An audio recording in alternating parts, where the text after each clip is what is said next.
lots of holidays. Plenty of holidays. Lots of so much food. So much food. Join us again tomorrow night. That's right, and so much food. It's we were taping right now. I drove in. You don't even offer me food. Noah's chomping away. You could hear that, and like absolutely no delicacies for. Yeah, you would offer me, but you wouldn't give me. It's like the same people that always offer me. Oh, I'd love to set you up. I have this great girl, but then they never actually follow through. So. And by the way, I know it's right in the beginning. I first, I think it's very important just to get it out of the way that, we did, even though we only recorded one previous podcast. We received a lot of. Fan mail, and I use the word fan mail very loosely, and I just want to apologize right off the top before I forget that, the comments I made, about the Hasidic community and specifically the Satmar, and comments about their education and their schooling, and how it may not be up to par as some of the, but in those letters, emails that they sent, their grammar was perfect when it comes to using 4-letter words. I'm not sure if they could other stuff, but yeah, they were very direct and to the point, and they're I'm not going to say that they're fans just yet, but I just want to apologize right off the bat if I offended anyone in the Satmar or even Vishnitz. I think I may have touched upon Vishnitz and Bell's Hasidim. Okay. Yeah, that's true. Yeah, someone, maybe ChatGPT or something, or yeah, perhaps. So I apologize. I don't mean it. I hope you guys didn't take it too personally, but you guys obviously did, because you felt the need over Chol Hamoed to send a lot of very colorful emails to the podcast. So thank you. Yes. So what do you say? The New York Times, they've been reporting Saul Zabar passed away a month or two ago. Once again, with your great segues, we jump right into Saul Zabar. I got you it's like you don't even you don't even want to acknowledge that you had some sort of part in those comments towards our holy brothers and sisters up in Kiryas Joel or New Square or. Okay. Yes. Now we go back into that beautiful segue you had. Yes. So this guy, a nice guy. He was in the store a lot on it's our neighbor. We're on 79th.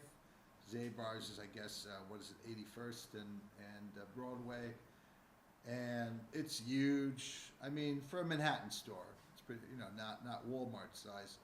Lox, coffee, bagels.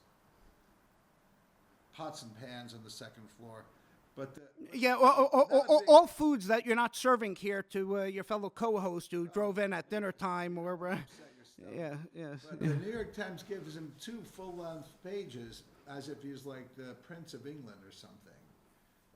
And no disrespect to the man, he was a good guy, but glowing, just like total fanboy. And I was like, what is it with this guy? And my daughter-in-law was in town with my son, and we were walking by Zabar's, and I mentioned that, and she was like, I've been there, I just don't get it. And I'm like, well, yeah, of course, because you're from Chicago and you lived in Brooklyn, and it's not a big deal for you, but for Manhattan, it's kind of a big deal to have all that lox and all the rugelach and all those bagels. And coffee and all that. And other things that have no kashrus. Yes.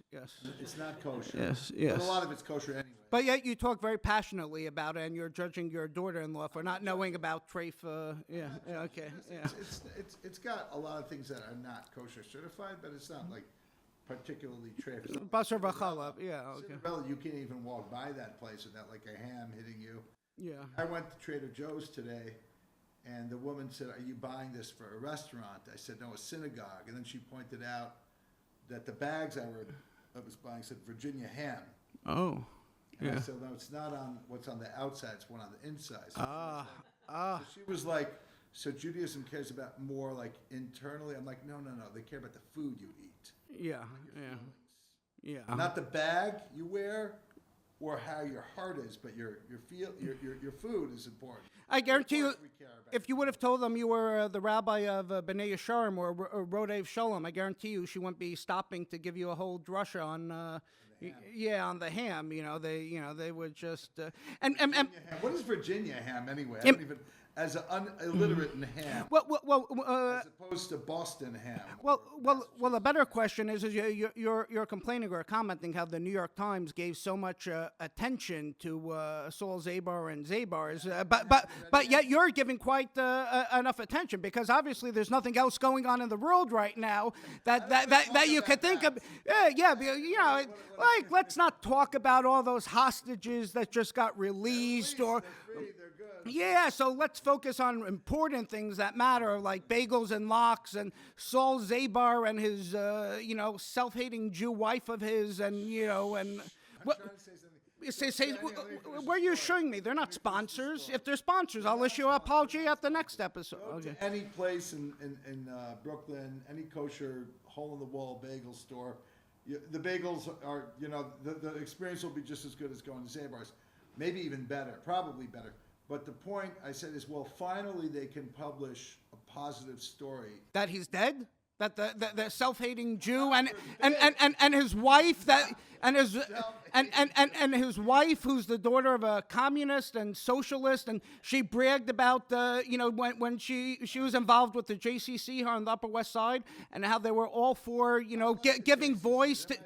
Oh yeah, they're everybody's friends, especially all those Palestinians and Hamas supporters. Yeah, but it turns out, before you start calling people your friends, she's a self-hating Hamas. Yeah, she supports Hamas. Yes. Supports equal opportunity. Yeah. But getting back to so that Okay. was my take on Yes. why they covered him so favorably is a positive Jewish story with the Judaism that resonates with. Well, That's New York because Times they align with their Bagels and lox. bagels and lox.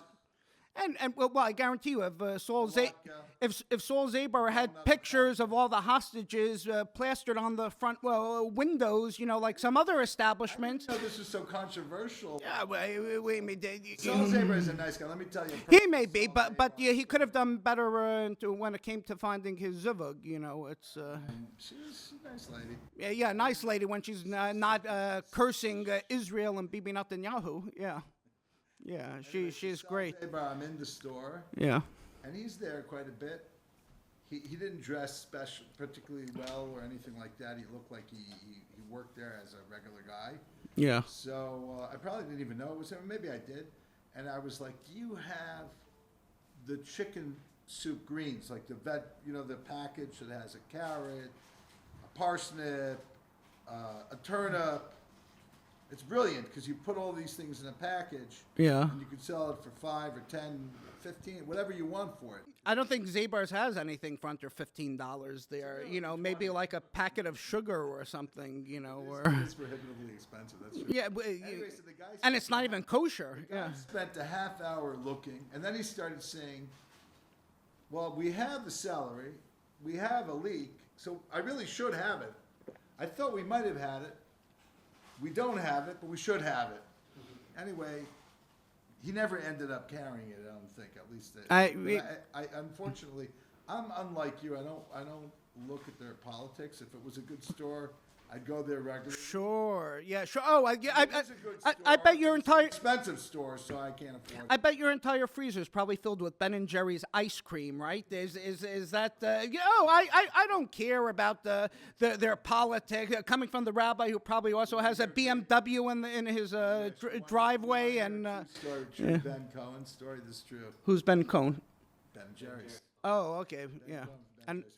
So anyway, I'm at someone's house. They're a very big donor, very generous to the shul. And they said, come, I'm having a party at my house. I go to their house. It's a big group of people with coalition for something about legalizing drugs. why wouldn't it be? Yeah. Anyway, Who's Yeah, there? it's the Karlbach show. Yeah, yeah. Besides for Ben and Jerry. Ben. Ben. Cohen. Yeah, He's as high as a kite. yeah. And he does not stop singing every Yiddish song he knows. Sure. Yeah. The whole night. Did he sing any Noah Solomon songs or? This is the most left-wing event they've ever been at. She probably shouldn't have been there because her parole officer's going to hear this and lock her up. Yeah, sure. Martha Stewart. Oh, there you go.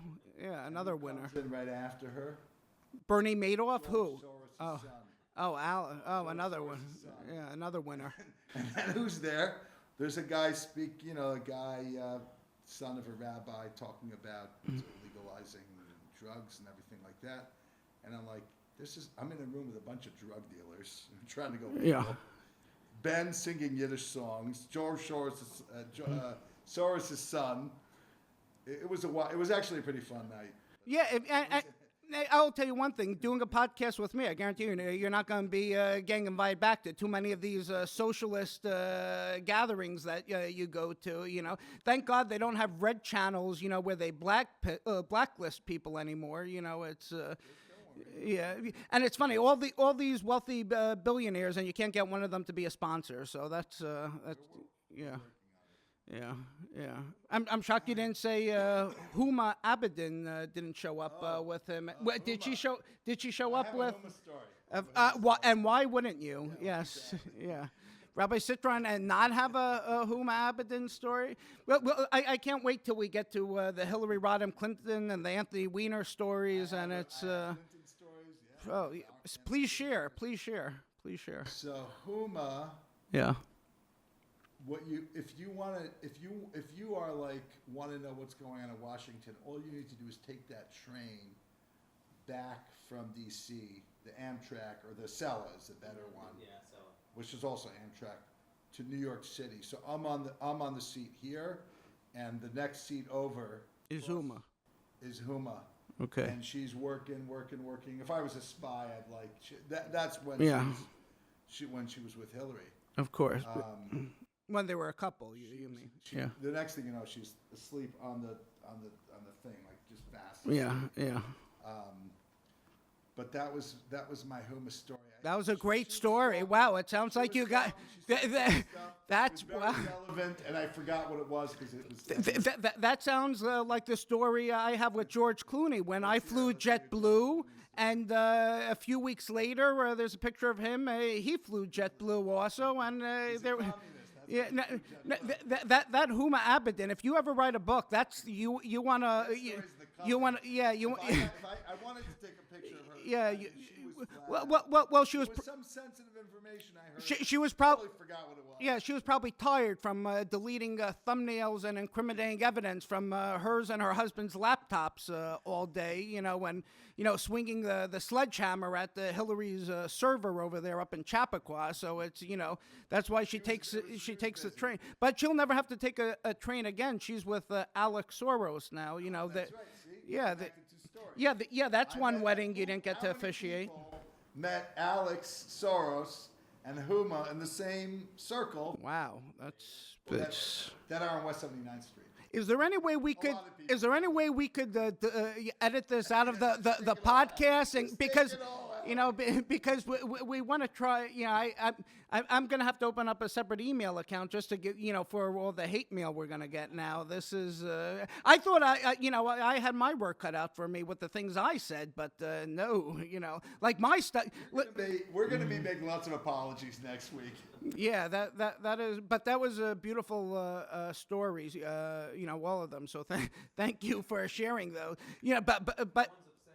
Yeah, but once the guy unfortunately he passed away. I wasn't a fan of him or his wife or I'm not wishing them bad, but I would never support that store or. What I think they were doing is I think they supported probably the other Israel Film Festival, You- which the- is basically an Israeli film festival for films It's that are not propaganda. gonna get screened by anyone else. Yeah, it's propaganda. That's what it is. It's propaganda for, It's telling the marginalized version of whoever's story. I don't know what it is. I'm not going to. margin. That's, yeah.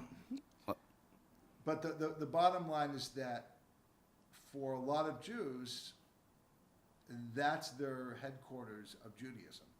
Well, that's gonna get- that's their oh, entire you're gonna get identity Jewish is food. bagels and lox. That's And their I have to say, I What's have that?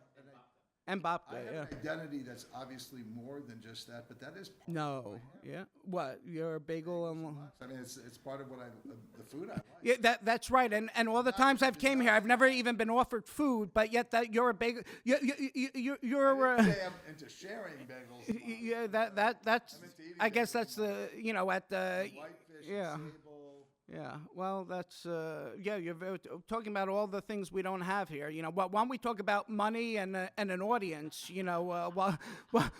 While you're at it, and millions of followers. While we're going off going down the list of things we don't have. That's actually a lot more fun. Going down, counting all the things we don't have, and as opposed to the things we do have. Let's focus on what By we the do way, have. That's how I know I'm into bagel and lox. Not when I'm here, but when you're traveling. You could be staying at the Ritz-Carlton Yeah. in whatever Mexico. How much do they pay you here? You're staying at the Ritz-Carlton. I'm staying at Best Western. saying, I'm Airbnb. Rabbi Citron. Look at that. You get like a bagel and lox, and you're not in New York City Yeah. or the boroughs. You're like this. The bagel's crumbly. The lox is old. It's like. Okay. And all of a sudden, I'm like one of those terrible New Yorkers that all they do is complain that I don't like, and it's me. I apologize. I just want to hear this Anthony Weiner story. Okay, we can get back to the bagels. Okay. Okay. Well, it's okay, but that's bagel. But it's when I travel to I remember I was in Columbus, Ohio. I was doing a show there, and by the way, if any of you guys want to book me or hire me to perform at your shul, don't. Think about someone else. I'm not interested. I don't want you to call me to pick my brain, tell you how to plan your event, and then tell me a deposit's in the mail, and then 2 days.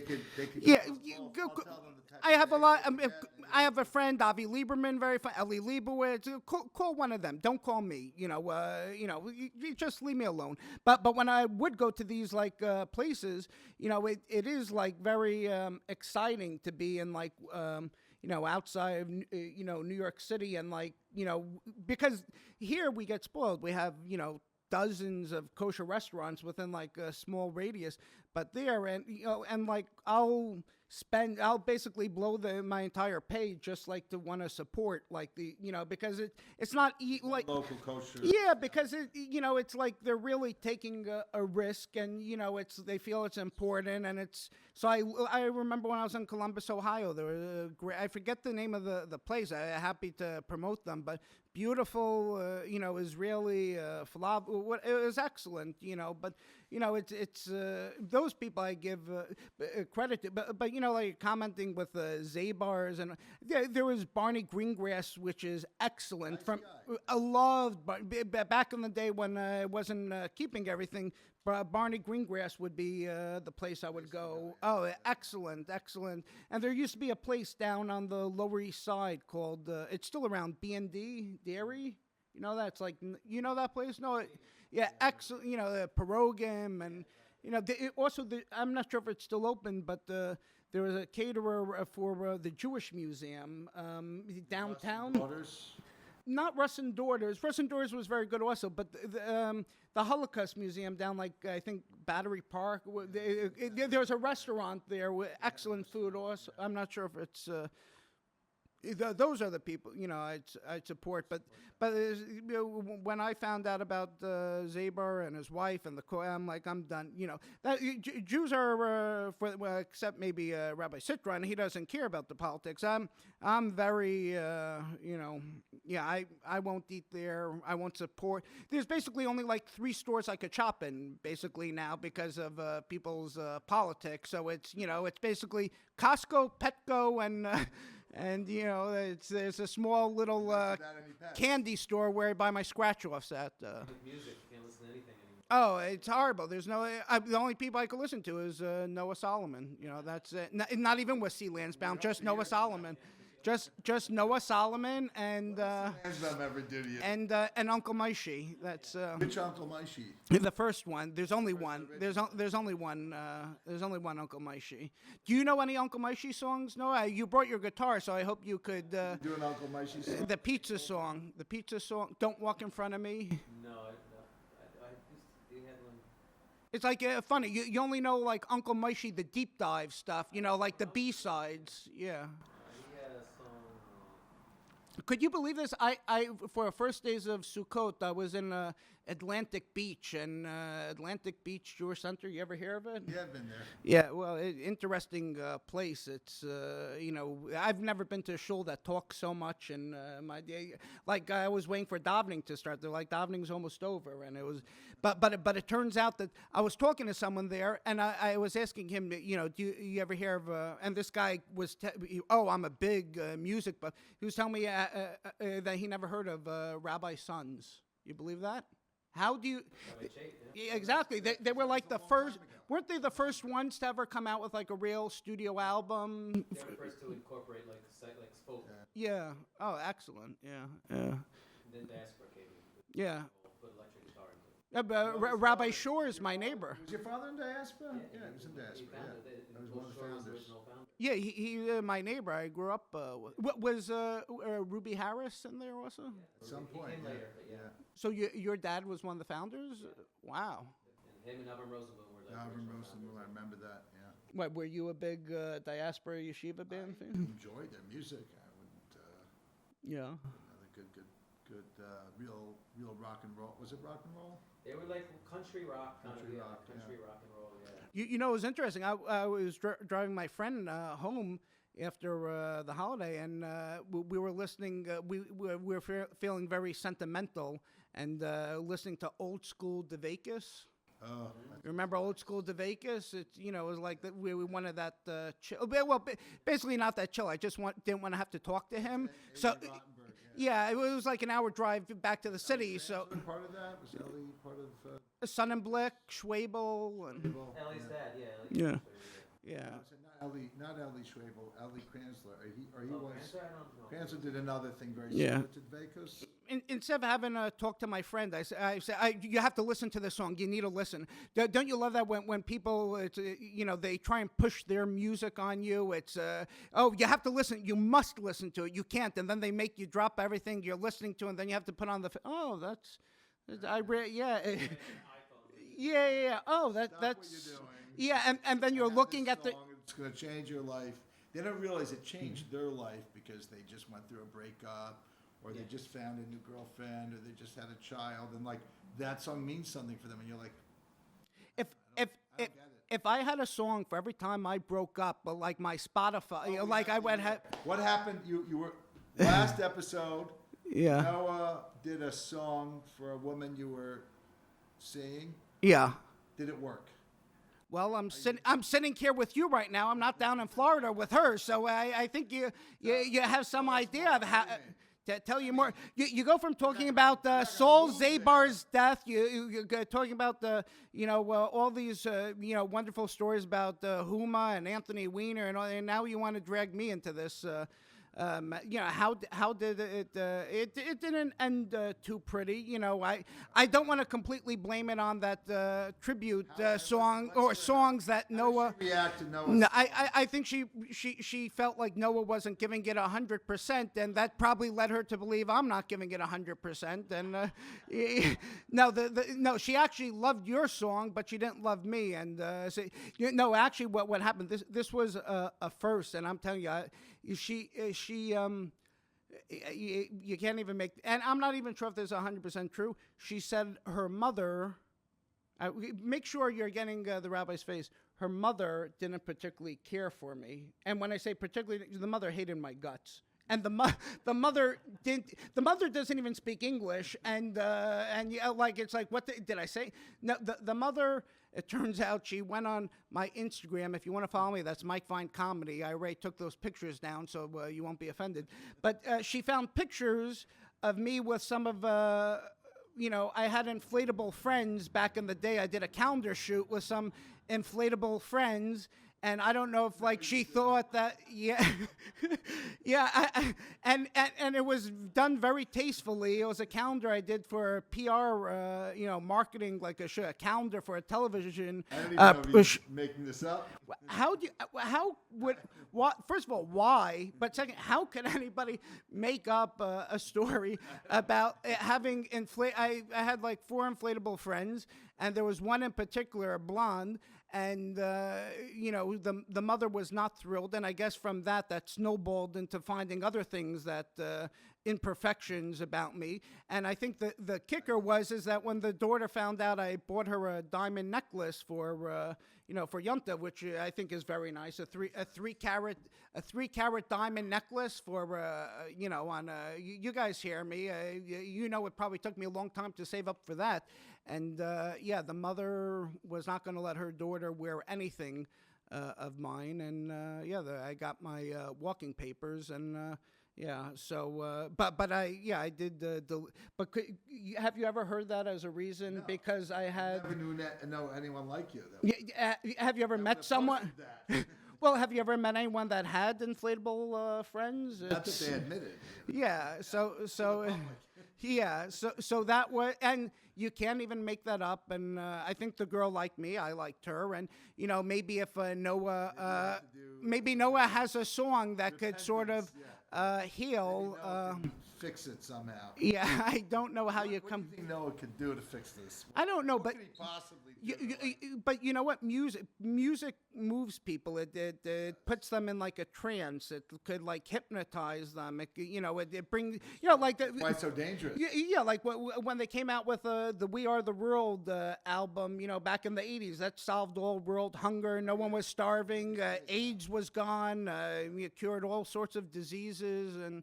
I'll give Noah some time to like figure out like what type of song. You know what? I don't even want to get back together at this point. I need time to breathe and heal and just focus on all the hate mail we're getting and give that my undivided attention. It's. So how's it going? How's it going with? What was it like? You got very close to Jackie Mason. Yeah. I like the transition, talking about my the girl I poured my heart out, that I was traveling down to Florida, and how I was ready to move down there, marry her, and have 1.8 kids and a white picket fence, and with Jackie Mason. You want to talk about my parents that went through a very messy, public, high-profile divorce also? No, could you rewrite that, like, on the whiteboard, like, other things we want to bring up, my learning disability in high school and how I had to repeat, a couple of grades. How many grades did you have to repeat? Oh, quite. But you know what? By the time I got to high school, they just kept giving me gym. I don't even know, like, if I was in a grade. It was like just 4 years, just leave. But even that wasn't enough. They had to get rid of me after 3.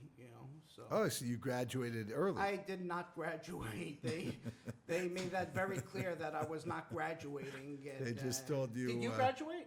Where did you go to high school? I went to Yeshiva Arachan and Chabad, and I'm still working on it. It's a work in progress. Yeah. Okay, so let's get back to Jackie Mason. It's another L.A. That was the L.A. comedian days. that never had to resort to doing such things like this podcast. Yes. What did he think of what was going? Did he see any of the podcasts becoming such a phenomenon? Bing, he died like 3 years ago, and we just started last week. I don't think. No, not ours. And he wasn't listening. We were best friends. I was his Rav, and he was my Rav. I remember the first time. Was he your mentor? He was my mentor, and we had a very close, as close as two people could be. And by the way, if anybody's interested, seriously, I co-run. It's called the Jackie Mason Memorial Fund, that which helps support many of the causes he was passionate about, and one of them being yeshiva and rabbinical college in Kollel in Elizabeth, New Jersey. Is that his brother? His nephew. His nephew. Yeah, but His family, a lot of people don't know, he comes from a family of rabbis. Yeah, His well, father was a rabbi. His father, brother was a his rabbi. father wasn't just a rabbi. His father Yeah. was one of the Gedolei Dor, one of the leading One of the great poskim, rabbis. of the generation. They were neighbors of Rav Moshe Rav Moshe, Feinstein. wow. Him and his three brothers. He knew Rav Moshe, or I don't He know. got like smicha from Rav Oh, Moshe. wow. Here's a crazy story. Rav Moshe Feinstein was widely considered the greatest halachic authority of the past, Well, easy 150 years. Yeah. generations. So I would be with Jackie every night. Where we'd go out, and we'd watch old comedy clips. We would talk, we were working, co-writing a book during Corona together, a comedy book, which I still have to get out to the publisher, just finishing up final touches now. And he, one of the nights we were sitting, we were talking, and somehow we got on the topic of weddings because, I forgot to mention. So when we first met, I said, isn't it funny? I said, I started out as a comedian and became a rabbi. You started out as a rabbi and became a comedian. And we would Meet in have the that, middle. Yeah, but we You have have it in that common. connection Yeah, because yeah. we could relate to a lot of things. And so I was telling him that, I've officiated plenty of weddings, but, one of my passions also, I do a lot of mace mitzvah, I provide burial. You help when people don't have enough support to get a proper burial. Yeah, so I pay out of my own pocket meiser money to charity to make sure they don't get cremated. So when I was asking him, I said, have you ever performed or officiated a funeral? At a funeral? He said no, because he's a Kohen, which is true. Ah. But then we got on the topic. I said, Mason. you ever officiate a wedding? And I think he said he may have once or twice, but I was telling him that I've officiated, but I only do like theme weddings. So if you go online and look up Mike Fine Comedy, you could see some of the weddings. I performed a traditional Chinese wedding, and completely dressed in all Chinese attire and everything. And I made him sit through it for like 16 minutes, like stone-faced, watching the entire ceremony. And then somehow we got like, when he realized he's never going to get those 16 minutes back in his life, this is towards then, so he didn't have much time to go. So we started watching like Hasidic weddings, and he was fascinated, like when they would do the mitzvah times, where they'd everyone circles around the Rebbe, and the Rebbe's dancing with like his granddaughter with holding on to like a napkin, a napkin, or something. So he was fascinated, and I was telling him, and he thought it was beautiful, and I said, oh, it's beautiful. I was telling him, I think I could, see it, like it makes sense to, live in that world, and just like. And then, which was a big mistake because he would not let up for a minute, He wanted you to move to Williamsburg. Yeah, he's like, well, if you like it so Shabbos much, for you. well, why are you here? And you should go move. And it's funny when I'd be out with him till let's say 3:30 in the we'd be out till let's say 1, and then we'd go back to his apartment and we'd watch these old clips of him performing on Sullivan or Dean Martin, wherever. But so he would actually tell me that, I was always invited extra room to sleep by his apartment because I learned in the West Side Kollel in the morning, and I was driving back and forth, so he wanted me to stay. But, for whatever reason, I forget why, but I basically said, you know what, I typed in on YouTube, let me find something and that may amaze him. And I played a video of like a rabbi just like going back and forth during davening. And I said, look, tell me who that is. He was staring a few minutes, looking. And then he, after a few minutes, when he couldn't guess who it was, I said, that's Rabbi Moshe Feinstein. Oh, wow. The person that gave him smicha when he was like young. Many years ago. When he was learning in MTJ. And he was like, he couldn't believe it, and Wow. he said, I didn't know, because he said that He when- didn't look like that, well, probably, exactly. when he was, He said when he knew it was him, probably 40 years after he's seen him, 50, or 50 and years. or 60. Yeah, yeah. And he was just He knew him as a younger amazed man, looking not as at an the old, yeah, screen. yeah. And he said, and then I asked, do you have any memories? And everybody always liked to claim that, that Jackie told them, certain stories, or they Yeah, were the last one. A lot of this stuff he told them because, he didn't want to hurt their feelings, or things they would put things in his mouth like, did this happen? And he's he like, would just say, sure, okay, sure, yeah. But he told me that Yeah. with Ramosha Feinstein, so Jackie's father was also one of the leading, He's a big was rabbi. like basically a contemporary. He remembered when he was younger that Rabbi people, Moshe. yeah, that people would Feinstein. come from all over to ask, like, are these chickens or different, like, Different kosher yeah, questions about Judaism. yeah, and Jewish law. And Jackie told me when he was in MTJ, he was sitting learning 17, 18 hours a day. They were learning. Wow. He would learn Gemara. But he was saying about Ramosha Feinstein. He said he remembers most how brilliant of a mind he was, and Jackie was like very, very. He did not use that word unless he meant it. Oh, yeah. And He he- didn't hand out compliments very freely. And I'll tell you the It was- greatest it was- compliment I ever yeah. got in a second was so when when he was telling me that, he was saying about how much what impressed him even more about how brilliant Ramosha Feinstein was that he was such a unassuming, like just a regular guy. He said he's the type of guy, they lived right next to one another. You would see him taking out his own trash, like he was just a regular person. very He was humble. very humble. Yeah, But the greatest or I have to think, but probably one of the greatest compliments Jackie gave me was, he came out to like some shows of mine, but even before, he told me after he came out to the show, he said that he was telling me, and I thought it was a joke. He said, I was scared to go see you perform. And I said, well, like, I thought he was like, making a joke or kibitzing. He said, no, it was serious. He said, because he liked me a lot, or loved me, whatever, and we were as close as two could be.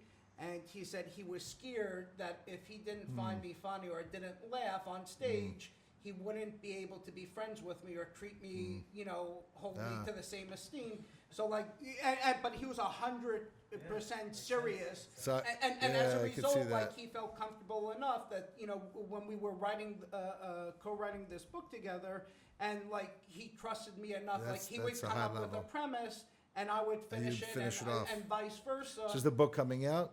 Yeah, God, I took a hiatus for a while because it was Because too, he died.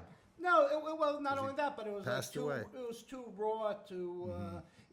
I go to he's in Beth David in Elmont. I go with his wife or widow. We go like 2-3 times a month to go visit his grave. And I was telling her, I said, I still haven't been able to watch a single one of his clips since he passed, and she loves watching. That makes sense because I was there when he came to see Modi for the first time. Somebody brought him to see Modi because either the New York Times or something that and just he's profiled regretted him. it every day since. That just profiled Modi, had a very nice write-up about him. We'll talk about that. Why? So Modi comes Not up. about the Times. So, Why are we not so talking after the show, Modi comes up to him and says, "What do you think?" Because he's like, "I'm not dead yet." Because the Times is like the next Jackie Mason. It's Not like- even close. No. Modi, But- Jackie wasn't a. Well, Modi was a huge fan of Jackie. Modi was a fan of Jackie. Well, so, that's why he yeah, uses yeah. so much of Jackie's material in his act. It's. Well, the style. No, word for word, verbatim. If you listen, you could hear it word for word, verbatim. The whole bit about. Which bit? Well, there's so many, but to pinpoint, Which if one? you Give me listen to one. Jackie when he was doing an album called Freshly Squeezed, he did a whole hunk of material about like when you go to the airport and they're asking, did you pack that?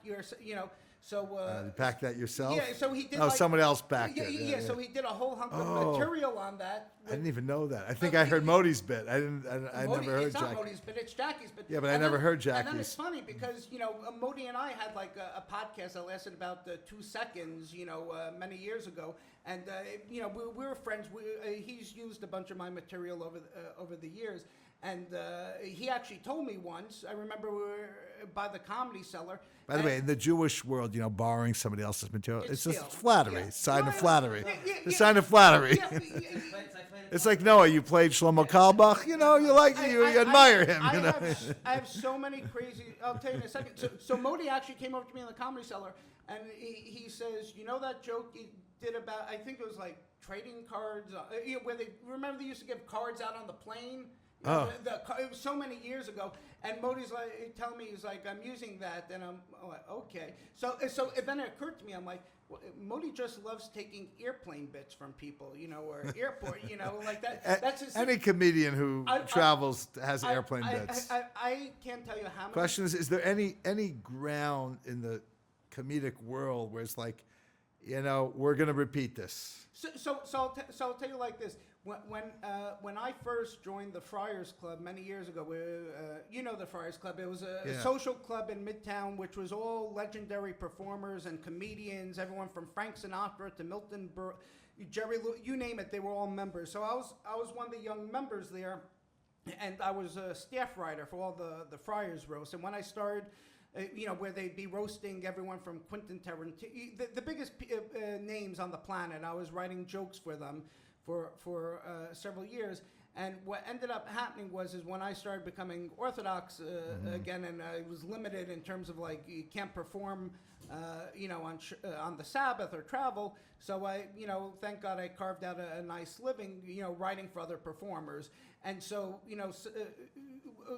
but I would still perform also. So, and some other performers may have not realized that. So I remember I was performing at a club in Midtown, and I showed up like, a little late, and the comedian just got off before me, and then I go up, I start doing a joke, and they're like... We just heard that. They said, we just heard that. Like, Maybe you wrote it for him. No.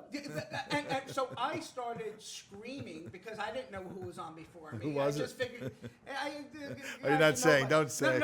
Don't name names today. Were you joking? I'm happy to mention his name, but he'll probably take it as a compliment if I mention his name, so I'll specifically not mention his name, so he'll take it as an insult. So it turns out I started screaming and wanting to know who was it? Like who just went up and did my material because I didn't see him go off. And it turns out they told me, and after I was screaming and cursing, they told me who it was, and then I'm looking around the room. The guy's parents were sitting in the audience, and I felt so big. So I said, "Oh, I know the comedian. We have." It's not so bad. No, I said, "Oh, I know the bit you're talking about.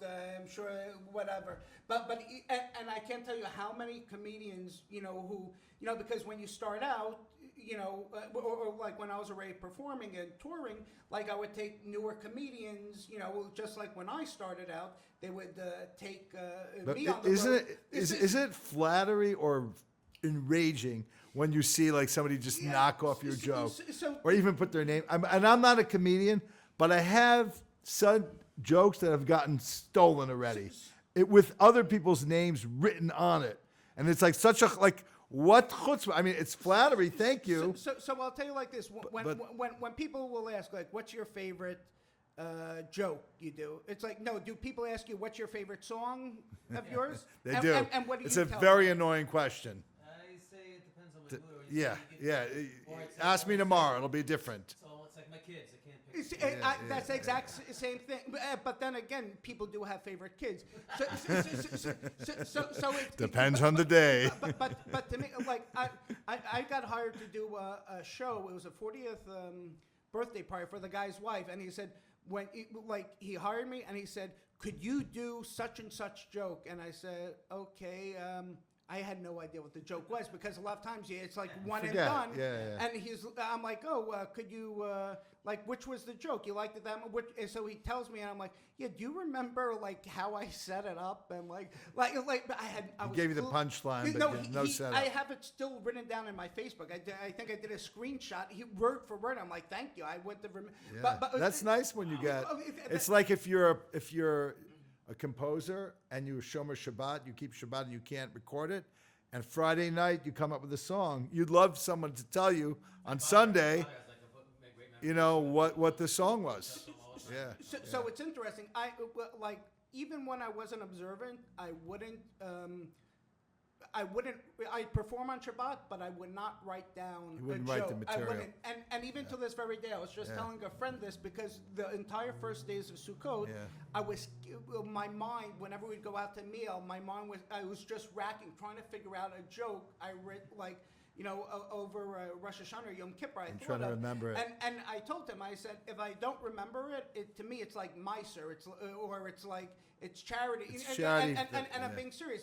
It's sort of like atonement for all those years I performed when I shouldn't have. Yeah, that's nice. But it is one of the challenges of being, whether you're Orthodox, I don't like the word, but like an observant Jew that's a comedian, or even a writer or musician, and something comes up and you need to record it or write it, and it's Friday night or it's a 2-day Yom Tov, and it's just like, what am I going to do? I've got this great premise. I've got this new song. I mean, it's frustrating. It's hard. The best photo ops come up on Shabbos, Oh, of yeah, course, awesome. Everybody looks famous. I was invited personally to go. I was invited by Jerry Lewis to go to a small private event and hang out with him, and like be part of his entourage. And we'll get to your Anthony Weiner story. I'm going to interrupt you to tell me my joke that got stolen. Oh yeah. So it's what do you call Jewish meditation? What? Letting the other person finish their sentence. Wow, that's very funny. That's why I had to interrupt you to tell it. Just to keep it, real, And that got stolen. It was a good line, and then somebody put it up as like a meme or something It's a with great their. joke. I think they made up someone else's name because I couldn't find him anywhere. They just wanted to put a name, not my name. So I was like, then I looked up because it was actually the post actually quoted the joke in like 2012 or something. So I'm looking for the date to make sure. Yeah, I made this one. Well, to answer, getting back to that question before about about when people lift or steal a joke. So it's interesting when I was going out with Jackie, we'd go like for coffee or whatever, and everyone knew him and stop him and pose for a pic. And he couldn't have been nicer. Like when people wanted the most humble person, if they wanted to take a picture. So it turns out. And he was blackballed. Yeah, for a we'll long get time. We'll get into that on another episode. Yeah. But it turns out that this waiter was telling him he's an aspiring comedian, whatever. And Jackie, and he said he was telling Jackie one of the jokes Jackie did because he was saying he's a big fan. So Jackie said, "Use it." Jackie didn't even. Maybe he gave Modi permission. No, he didn't. But Jackie had so much material. He was so prolific that like when we would sit and watch Sullivan together, he's like, he didn't recognize the guy because he said, he didn't remember doing that material and whatever. But it turns out that Jackie told this waiter that you could use the material. And I was asking Jackie afterwards, I'm like, it's your like. So he said he was like, I don't even remember the joke. He has so much material. He's like, it's not going to change his life. If it could help this kid. So it turns out, like, after that, like, I was thinking, like, I've had performers from all over the country that reach out or they'll send me their own material or jokes asking, willing to, and I told them, I'm not going to charge you if I can help. So I punch up a joke and the guy's telling me he's using my material, and I was happy he told me that. He wanted me to watch one of his clips, and he said he apologized beforehand. You're going to hear some of your own stuff. He said if one of the jokes sounds similar, it's because it is. Yeah. It didn't matter to me. I wow. consider that flattery. But getting back to it, when I first joined the Friars Club, there was this comedian by the name of Mickey Freeman, who was a huge star on one of the biggest comedy shows of all time called the Sergeant Bilko Show. You know, Phil Silvers back in the 50s and early 60s. And he was on the show, Private Fielding Zimmerman. You could look him up. And Mickey and his wife Annie never had children, and he treated me like his child. And after he passed, you know, that's when I started my burial fund. Him and my other friend Max Alexander. But Mickey, when I told Mickey, it's the first time I'm going up to perform in the Catskills at Kutcher's, and you know I was a little nervous, and you know first time performing up there. He called me to come to the Friars Club for lunch. We meet there. And he took out like some jokes. He gave you some jokes? And I didn't take it as an insult, the material. He said he By knows, the way, he said he knows how difficult it could be of a room, and he wants to see me succeed. So he gave you some jokes. I felt the same way. By the way, I'm not a professional comedian, but I don't know what you call it. I have produced a show once a year for 20 years. Yeah. Right?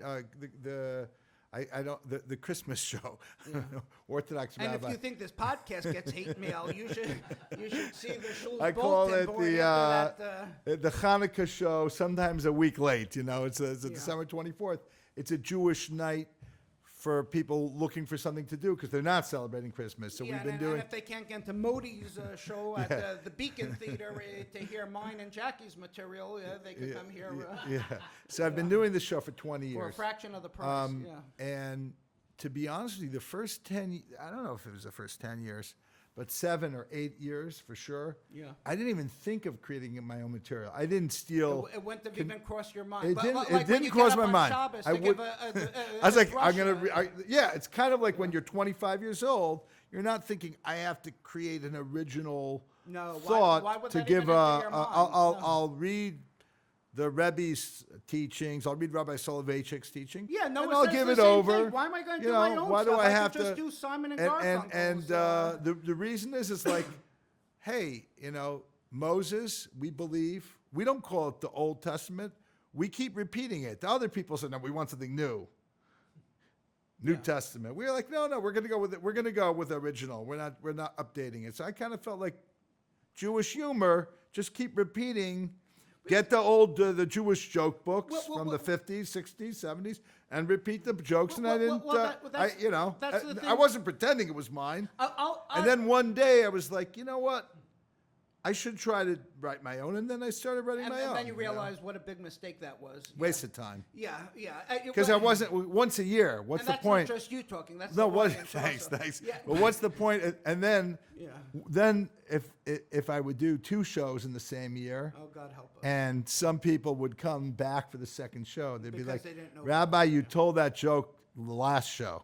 Yeah, as if you can never tell a joke again. And that's the issue with performing for Jewish audiences. Like they'll say, "Oh, you were very, very fun. We loved heard you. Some of that. You were great." And then it's you're once again about to sign the contract, whatever. And they're like, "Oh, by the way, all new material." Yeah, we hope it's all new material. And it's like you want to hire Simon and Garfunkel playing for no, you can't do the same song again. I don't want to hear Scarborough Fair, no Boxer, none of that. Musicians the opposite. They don't want to hear new stuff. Like, Exactly. Play the old songs. I don't want to hear One of the worst concerts I ever went to was I saw Bob Dylan up in Bethel Performing Arts. I love Bob Dylan, but he was playing like all the ones that no one knows, no one cares about.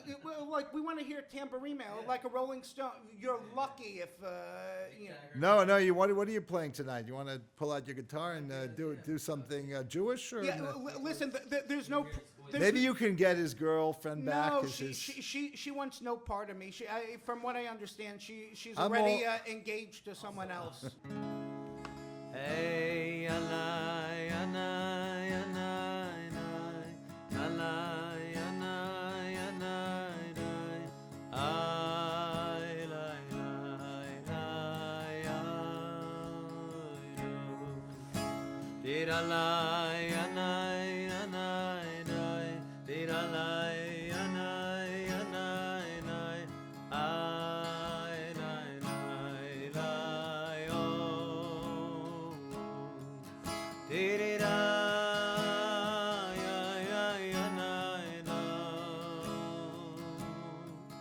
Tirirai lai lai anai ro. Tirirai ai lai anai ro. Tirirai lai lai anai ro. Hey, tiriralai anai anai dai dai dai dai dai. Oh, doi doi doi oh. Hey, anai anai anai doi. Alai anai anai anai. Ai dai dai dai oh. Tirirai ai lai anai do. Tirirai lai nai anai do. Tirirai ai lai anai do. Tirirai lai lai anai do. Yeah, honor of Babe Gibbs. What's another, It's, another? Barditchevenigin? That's the one they call the Barditchevenigin is the one that's attributed directly to him. I don't know what it is. Do you have anything that the Satmar would like? You know, Oh, so Satmar, we- Good Chabad. Ay, b'chol karnei risho yimagadei atremam karnei sadi b'chol karnei risho yimagadei atremam no karnei sadi. Hey, ay, b'aval bisboishes v'yol v'yotz it's nizrei. Ay, b'aval bisboishes v'yol v'yotz it's nizrei. B'chol karnei risho yimagadei atremam no karnei sadi. Yifrach b'yom tzadik v'risholim ad b'yoreya. Yifrach b'yom tzadik v'risholim ad b'yoreya. Yirmiyom ad yom u'min nahor arkav zeyorez zichrono v'yichrutzim ve'oivo rofor yelacheichu. Ahay, ahay, ahay, ay, la li la la, la li la la, la li la la la la la la la. Yo ho, oh oh oh, la la la la la la la la la la la la la la la la yo lo lo lo la la la la yo la ho la la la la oh lo lo did la la la la da da da da. Beautiful, beautiful. Yeah, That- I guess the rabbi's gone, so Yeah, I'm your partner here. Yeah, I guess you're the new co-host. You know, maybe since the Rabbi Citron's mic wasn't working the first 20 minutes, maybe we could give the audience a treat and cut my mic for the last 20 minutes. You know, maybe There you that. go. You know, maybe we could spoil them like that. But that was very beautiful. You know, that's. Yeah. Amazing. Yeah, that was good. You know, we should have like for Hanukkah, the three of us should do like a nice, you know, song, dance, comedy, live show, Well, like a we're- live we show. could do a comedy music kind of show. Maybe even write a musical. Oh, that would be great. Musical yeah, comedy. that would be very nice. That was beautiful. It's. Yeah. Well, yeah. That Huma, Abedin, Anthony, all that stuff we need to re-record. Yeah, and She does like Jewish guys. Well, being that Anthony Weiner was not Jewish. Well, he was he. I think he identified as a Jew, didn't he? Not? Well, you have all those thumbnails. Was he circumcised? You know. I don't have the thumbnails. Yeah. I couldn't. I didn't see. I saw the articles she was reading, but I didn't see any of the thumbnails. on By her the way, that's a computer. little creepy. It is creepy. Like you don't start. You see a woman on the train. You don't exactly start. You know, hovering over her seat. You know, I didn't seeing have like- to. She was like right there. It was like there was. Yeah, no, she was only like I- 6 aisles. no, she was like yeah. the next aisle Well, that way. Well, so you can- listen, coming from a guy that has pictures of inflatable dolls, Yeah, I guess, Big one to talk there. Yeah, exactly. How'd you get started one place and ended up in the same Yeah, so it's, What are we gonna do to get you a shidduch? What are we gonna do to? Shidduch is. I don't think this shidduch podcast is a good match. going to where be you- helping. It's Somebody's it can gonna only appreciate. hurt. It's gonna Yeah, find somebody who it's, appreciates you. Yeah. Well, actually, you know what? I don't know if I want someone that appreciates me, someone that puts up with me. What is that one? You're not a mean guy, but there's like that movie with Billy Crystal.